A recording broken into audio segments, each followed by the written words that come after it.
Notre décision de participer à la séance du palais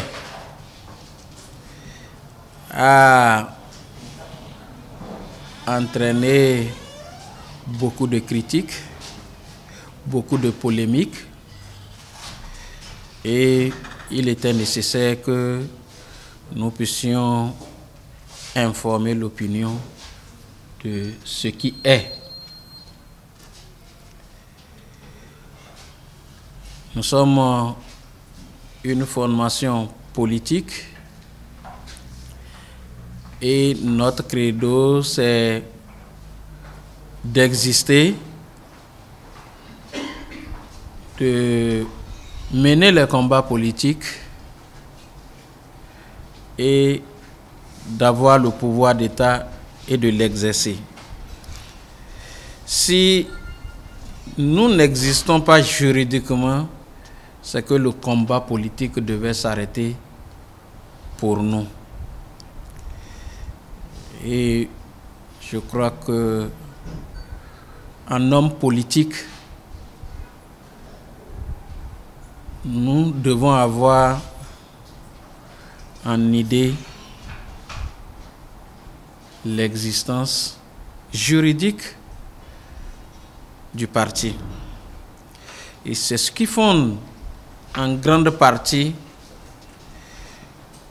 notre déplacement au palais de la Marina pour aller écouter le président de la République, son Excellence Talon, qui, en objet de son invitation, a laissé transparaître qu'il s'agissait d'une rencontre de concertation en vue de parler du statut juridique des partis dont la formalisation souffre encore. Et participer à cette séance, je l'ai dit d'entrée, n'enlève en rien au parti FCBE sa volonté et son credo de lutter contre la dictature dans notre pays, de lutter contre l'exclusion des partis politiques, de lutter contre les arrestations arbitraires. Nous étions 2 membres FCBE à représenter le parti à la séance du palais avec moi-même et le ministre Paul. Et comme je l'ai dit en début de mon intervention tout à l'heure, le président de la République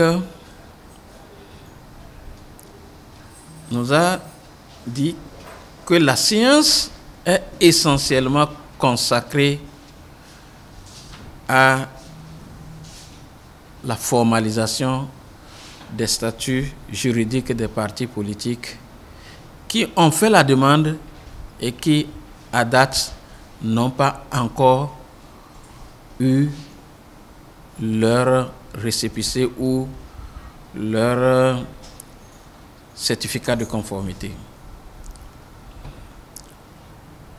Et cette séance, il a voulu parce que il fallait vite donner de statut à ces partis politiques parce que il envisage inviter les formations politiques pour un dialogue. Ce que était fait hier au palais, c'était pour formaliser les partis politiques, et la suite, il invitera toutes les formations politiques en ce moment-là pour un dialogue. Et son dialogue à lui concernait la révision du code électoral et la révision de la charte des partis politiques et à la compréhension du chef de l'État, c'est les deux textes qui causaient des problèmes à la République. Revenant à la question du statut juridique, le chef de l'État a cherché à savoir les problèmes que chaque parti avait encore pour que les statuts juridiques ne soient pas donnés.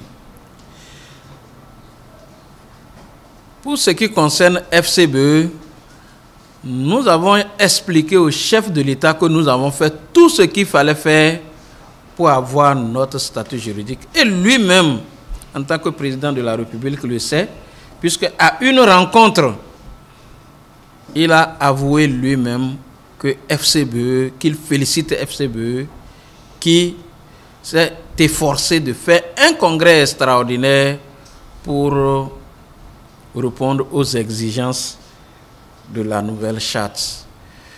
Mais qu'à notre grande surprise, c'est que le ministère de l'Intérieur a gardé sur lui notre récépissé et nous avons été exclus des élections. Mais qu'au-delà de ça, notre dernière correspondance pour lever les observations du ministère date du 22 février 2019. Et qu'au terme de l'article 22 de la charte des partis politiques, 2 mois après le dépôt, si le ministère de l'Intérieur ne répond pas, c'est que le parti est réputé juridiquement exister. Et que le président de la République étant garant du respect des lois de la République, nous souhaitons qu'il fasse prévaloir cet article 22 de notre loi. Et que nous n'avons rien à faire aujourd'hui, nous n'avons rien à corriger pour l'obtention du statut juridique de notre parti. Et que nous remarquons que ce n'était pas une volonté politique que FCBE n'a pas pu aller aux élections. Alors, le ministre de l'Intérieur lui-même, quand il a pris la parole, a reconnu que FCBE a beaucoup avancé dans ces dossiers. Il a bien dit, FCBE, je répète, a beaucoup avancé dans ces dossiers. Il n'a pas voulu reconnaître que FCBE a finalisé son dossier. Je crois que c'est politique, c'est stratégique. Donc, des instructions ont été données au ministre pour qu'il reçoive le jeudi le parti FCBE pour que FCBE puisse recouvrer son statut juridique, pour que le récépissé ou le certificat de conformité, parce qu'il s'agit de la mise en conformité en ce qui concerne FCBE, soit réalisé. Alors, et à ce niveau-là, le parti FCBE a fait savoir au président de la République que lorsque le 26 mars, il a rencontré les partis politiques et a voulu que l'Assemblée nationale se retrouve en session extraordinaire pour trouver une solution législative aux problèmes qui se posent. Nous, au niveau de FCBE, on avait dit que le problème qui se pose au Bénin en ce moment-là, le problème électoral n'est pas législatif. Le problème est plutôt administratif. et qu'il fallait une volonté politique du président de la République pour instruire son ministre de l'Intérieur à recevoir les partis politiques et à régler en moins de 2 semaines le problème, au lieu qu'on aille perdre 1 mois à l'Assemblée nationale à trouver des solutions qui n'existent pas à l'Assemblée nationale. Comme il avait une volonté manifeste de poser les chicanes et d'empêcher les partis de l'opposition d'aller aux élections, nous n'avons pas été écoutés. Et ce qui devait arriver est arrivé. On nous a empêchés d'aller aux élections. Et nous remarquons que si le président de la République avait fait en son temps, au moment où il envoyait les partis politiques à l'Assemblée nationale, s'il avait fait ce qu'il faisait hier là, qu'on aurait eu les élections inclusives, on aurait préservé les pertes en vies humaines que nous avons eues, on n'aurait pas enregistré des centaines de détenus politiques et on n'aurait pas non plus, certains Béninois compatriotes n'auraient pas perdu leurs biens et qu'on soit en train d'en pleurer aujourd'hui.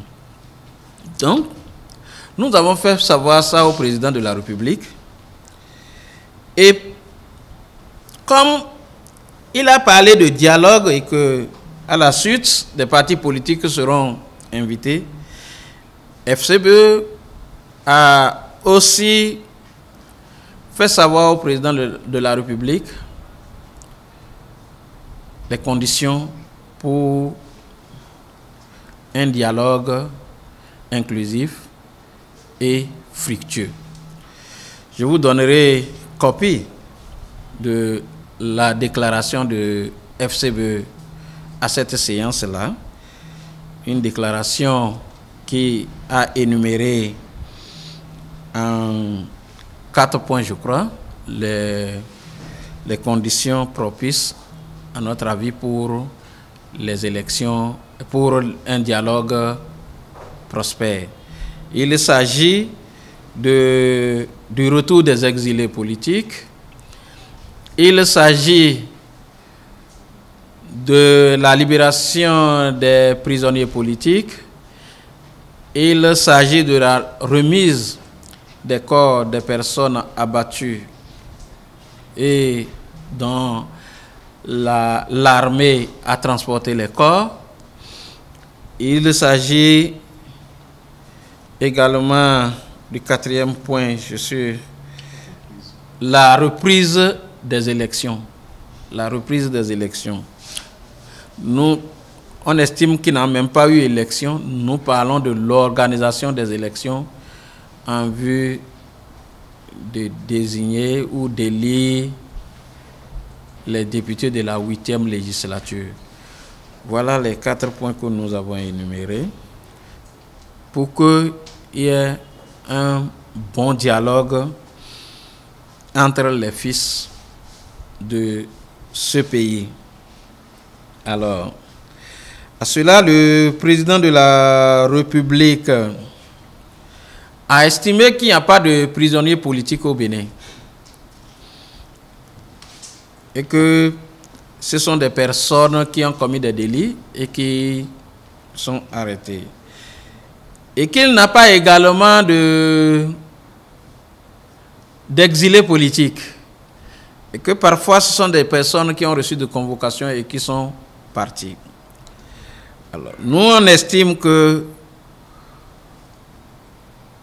nous avons des exilés politiques, nous avons des détenus politiques, même au temps fort de Mobutu.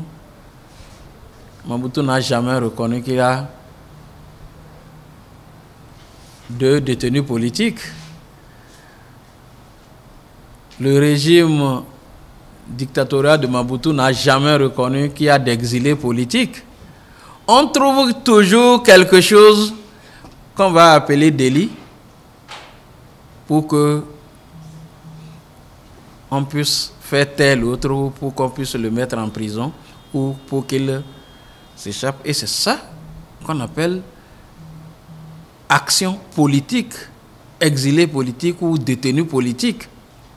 Donc, nous pensons que, comme on l'a énuméré, il faut que ces conditions-là soient remplies pour un bon dialogue. Le parti FCBE va rentrer en négociation avec le ministre de l'Intérieur pour prendre son statut juridique. C'est une chose. Mais pour la suite, le parti FCBE continuera le combat pour restaurer la démocratie dans notre pays. Je vous remercie.